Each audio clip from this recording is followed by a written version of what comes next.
Welcome to Ampersand, the podcast helping good people be heard and comms people be better. Well, thanks for joining me. This is very exciting.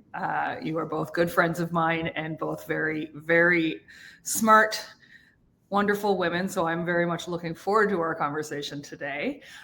We always start with an icebreaker question. So, Kate, do you want to share a memory from your first computer or early days on the internet? Okay, this is actually dating myself so much, but I remember distinctly being in my university apartment basement in second year. So we're talking 1997. Let's keep that on the down low. Waiting as I logged on to ICQ. I don't even think that Amber is actually old enough to know what ICQ is. And waiting for that, remember that sound? It was like, oh, like when somebody logged on, waiting for the boy I had a huge crush on to go online, which is so pathetic, and it was so thrilling. So yeah, that would be my most prominent first memory.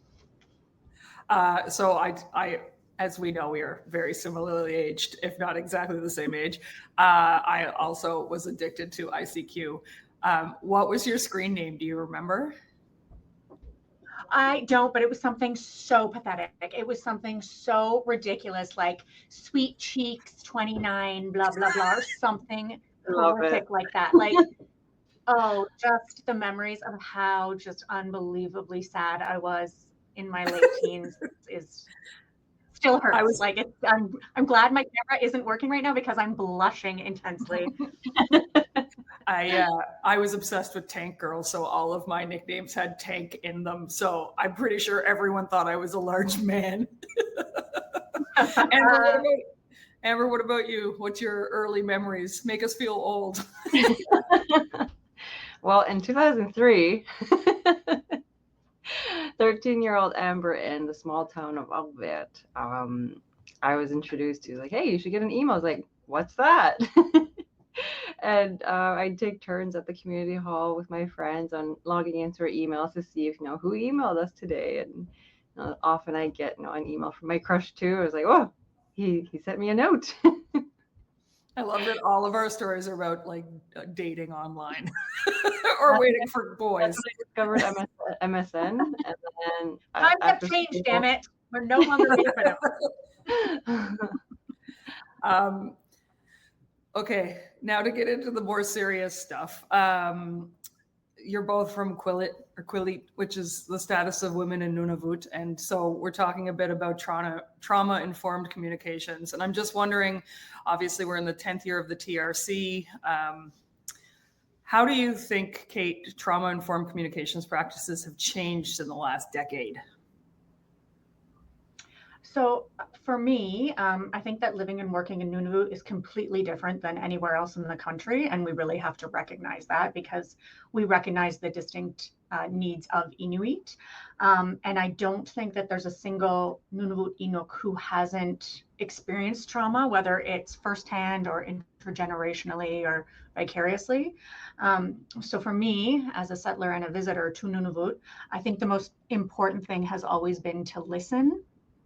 I think everything we do needs to be through a lens of trauma, so that we can actually positively respond to individuals, especially the people that we're trying to help, who are suffering or have suffered. So, Caitlin, you've been in enough engagement sessions and consultation sessions with us to see that there's so much disclosure of trauma and how deeply it impacts everybody in our community. So incorporating trauma-informed practices means for us really building safe spaces, building trust, showing that there are choices, trying to really empower women, girls, and gender diverse people, hoping to build and help people foster resiliency and success. And I think for us, that just means that we're really, really actively listening to people, and we're taking what they give us and we're working with that rather than trying to tell people what to do or talk to them. We're responding directly to what our communities say and what they want. Amber, do you have anything you'd like to add to that? Yeah. In my years now with the government of Nunavut and now with Qulliit, the last few years with Kate and the crew, I've definitely found that there's like a growing understanding that communication isn't just about what we say, but how and when we say it, and like kind of like not the right time, but it's like a, there's an open opportunity to share more in-depth meaning behind how we communicate, and providing the space to speak. And since the TRC's final report, I have seen that organizations, they do acknowledge the need for safer spaces, and respecting spaces for Indigenous people. I find, especially in my work, I can only speak for myself on this, but as an Inuit woman, mid 30s, well integrated into my community in different levels, but I've definitely found that there's been a growing sense of the need for more trauma-informed approaches to conversations.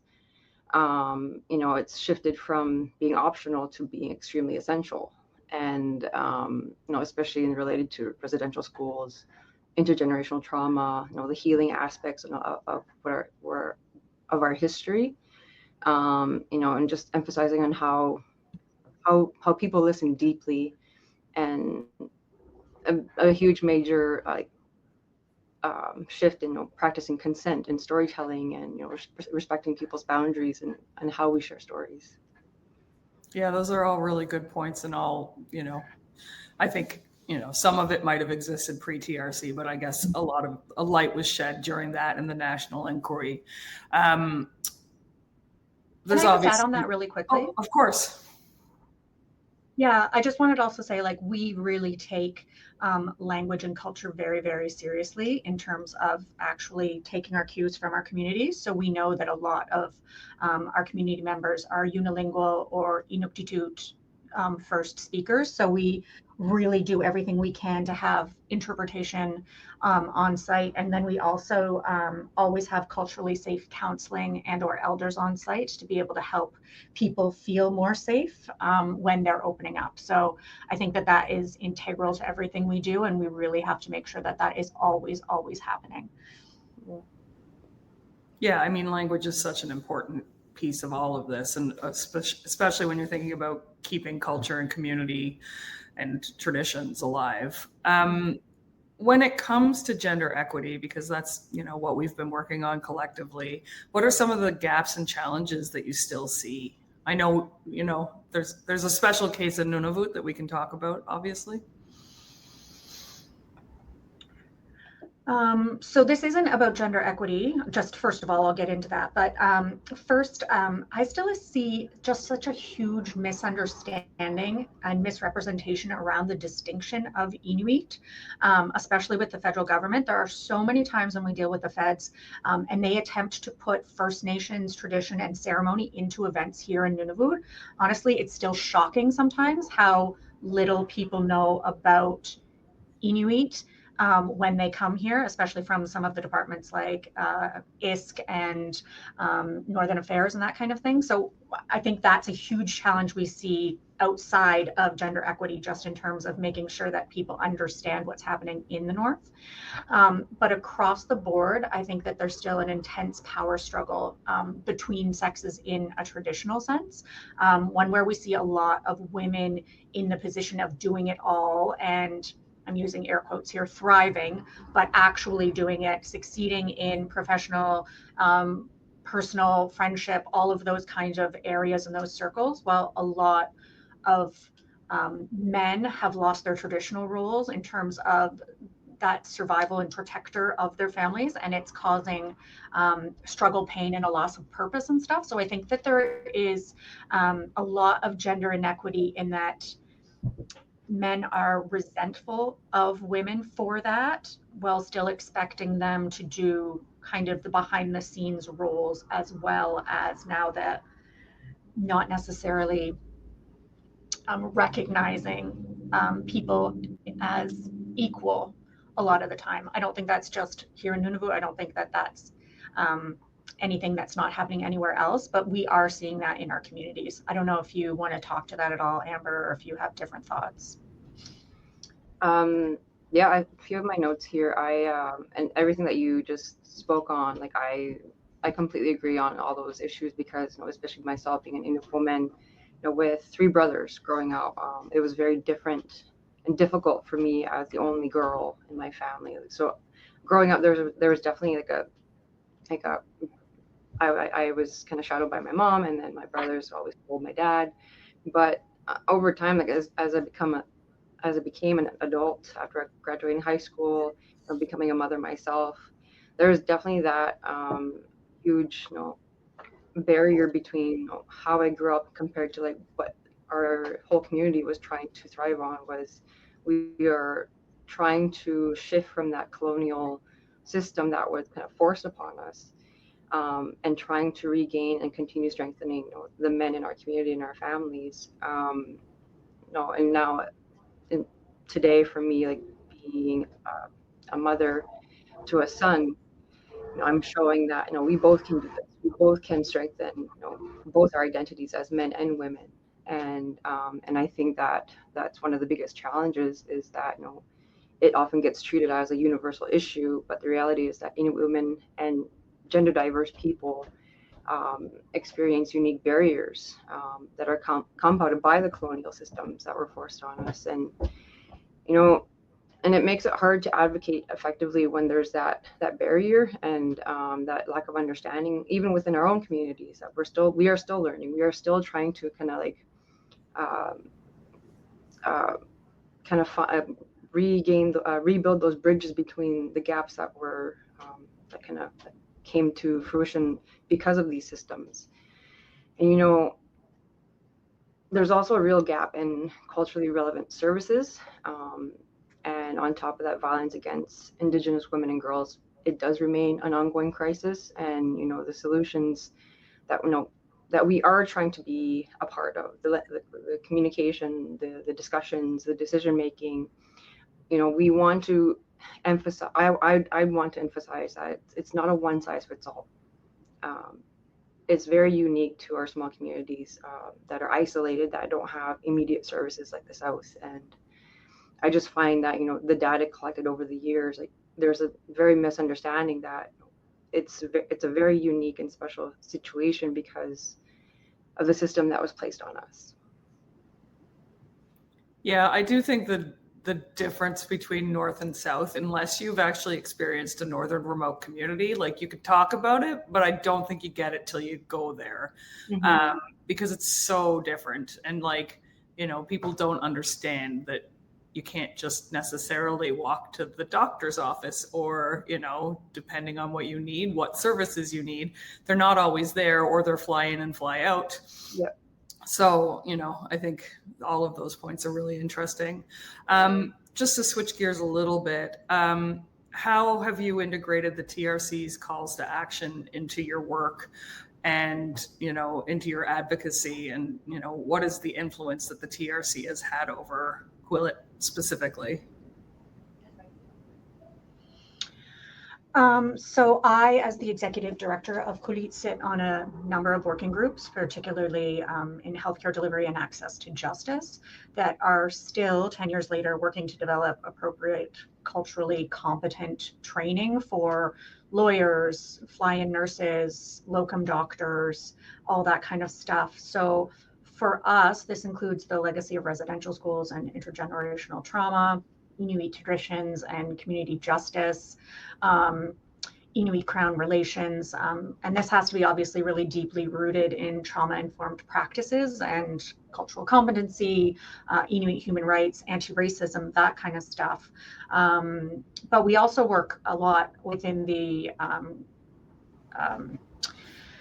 MMIWG calls to justice. And I don't know if we want to get into that after Amber speaks to it, but a lot of our work is much more rooted in a lot of that kind of stuff, just because, women in Nunavut are the victims of violent crime at a rate that's 13 times higher than the rate of women in Canada in a whole. And our family violence rate against children is something like, it's over 1,400 per 100,000 compared to the national average, which I think is like 250 per 100,000. And, Nunavut had the highest rate of female victims of police reported family violence in Canada in 2016. And, the stats go on and on and on and on and on. So we definitely have a lot of work to do, and we are desperately trying to integrate all of that knowledge into the work that we do. and all of our campaigns, while trying to maintain, you know, some semblance of hope and moving forward and ensuring that Inuit are at the center of moving all of that forward. So I think, you know, 10 years on, and I think it's now 7 or 8 years since the final report from the inquiry on murdered and missing Indigenous women and girls. I think we can say that it's a bit slow going, but we include all of that work into everything we do. Amber, do you want to add anything to that, or? Yeah. So yeah, Qulliit has integrated TRC's calls to actions, like, and through our initiatives that we've completed in the last couple of years, that are initiatives that are ongoing each year, like our RED, Remember, Educate, Dedicate. And, you know, we've always rooted its work in Inuit knowledge, community leadership, and like the calls to action reinforced, you know, the urgency of that approach that we've taken, especially at the community level, our residents. And we use the calls to action as a framework to push for systemic change, whether it's advocating for culturally safe healthcare or education, and, you know, education that reflects Inuit values, or supporting Inuit women in leadership roles, and especially like on a day-to-day level, like the TRC reminds us, and everything that we do and everything that we say, and, you know, the speaking notes that we want to come forward with, it reminds us that reconciliation is active. Reconciliation is exactly in everything that we have accomplished to date, and it's active in all the things that we you know, we discuss on future plans, future initiatives. And, you know, it's in the language that we use, and the policies that we're challenging to date, and the partnerships that we build along the way. Qulliit Nunavut Saskatchewan Council has certainly, you know, I feel that we've definitely integrated a lot of these calls to action in the work that we do. That's great, and it's obviously really important work that has sadly a great need within the communities, right? Like, those numbers that Cate just said are staggering. And obviously there's lots of work left to be done, though every time I come north, I'm just moved by how wonderful everyone seems. So this podcast is generally for communications people. So one of the things that I wanted to ask, Cate, I'll start with you for sure, is sort of what strategies, because communicating in the North is a special thing. It's not like communicating in the South. So, you know, what strategies have been effective for you in mobilizing community support for your initiatives? So like I said, I think the most important thing for me is active listening and learning. I'll never stop listening, and I have to center all of our work with Inuit around that, and take whatever communities share with me, and that is the basis of everything we do. There's so much tendency from comms professionals, no offense, I am one as well, to tell people how to fix things, spin things, promote things, and instead I've learned in my 22 years in comms here that we need to take the information that's given to us and help develop a plan that works for our communities, by Inuit, for Inuit. So we hold a lot of consultation, a lot of engagement sessions, a lot of communication with stakeholders, community members, active partners. And we really do test everything that we do with them beforehand, because, you know, a lot of people don't necessarily have reliable access to internet, and they don't need a big flashy website. We do a lot of our work on community radios, because we know that that is one of the touchstones in our communities. What we really have to do very regularly is keep talking to our community members and see what engages them the most. So I'm just lucky enough to help along the way and broaden my views and perspectives that way. But it really is about listening and figuring out what communities need in terms of how they respond to things, how they want their messages delivered, and how they're going to care at the end of the day. You know, it's really about how this is going to impact them and how it's going to help them. I imagine not all communities are the same either. So what works in one community may not work in another. Amber, do you have thoughts on this one? Yep. So coming from a small community growing up, radio is definitely a huge thing for us in the CB. Like the most effective strategy I find, and not just being with Qulliit, but a lot of things that we do in our community, like it's going to be through relationship building too. It's going to be about how we network, how we use that time when we have those face-to-face meetings, how we use the time when we do have that opportunity to visit communities. Showing up, listening, respecting the local knowledge, and prioritizing communications that are bilingual, Inuktitut and English. Especially, if it comes to storytelling or knowledge of the land, knowledge of important community information, and like social media can be powerful, but like I said, so can, like Kate had said, through radio interviews, community gatherings, and ultimately people support what they feel part of. Like if they see themselves reflected in the message and by the messengers, they're more likely to engage with those people too. So being able to work at the community level and how they do it at that level too is extremely important. Yeah, like we've said a few Yeah, times, for Inuit by Inuit, right? Yeah, Go and ahead, I think Kate. informal communication goes such a long way in Nunavut communities. Really friendly, connecting, making sure you're open and receptive. Like Amber said, community gatherings are a huge way to make sure your message is heard, and talking with people rather than to them. So really connected, interactive types of things are what we find have been much more positive and impactful than a lot of traditional comms roles. Like throw out the Canadian press book. We don't need that kind of stuff. Caps and spellings, not important with what we're doing. So yeah. But my Oxford commas. It's time to let it go, sweet Caitlin. I'll do this last question to both of you. Kate, you can go first if you'd like. We're 10 years out from the TRC. Where do you hope to see the TRC calls to action in another 10 years? Well, I think we can all agree that the calls to action have been inadequately responded to. I mean, there has been progress. Obviously, I think that we're headed in the right direction, but I'd love to see some real change, some real response, and some semblance of shaking up the system and processes in government to get the damn work done already. For me, anyway, that's what I'm really, really hoping.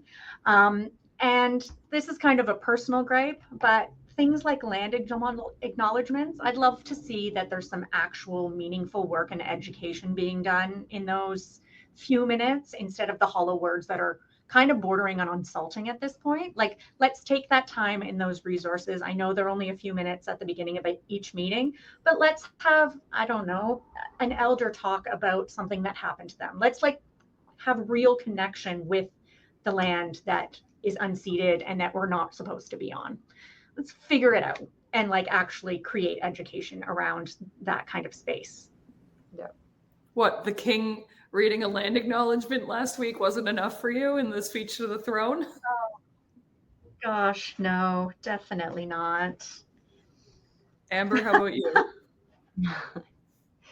I echo Kate's her response there, especially the land acknowledgement piece, because I just came in from Ottawa yesterday from the Federation of Canadian Municipalities Trade Show and Conference.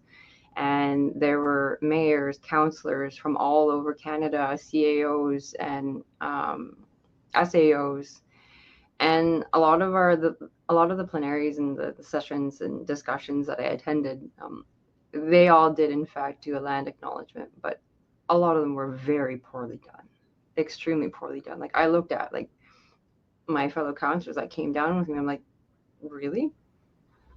Honestly, you could have done better. You are speaking to a room filled with Indigenous people, and that's all you have. So I'd say in the next 10 years, I'd want to see real accountability on exactly, not just land acknowledgement, but action and sustained, meaningful conversations, meaningful impact on what the First Nation Inuit Métis have overcome.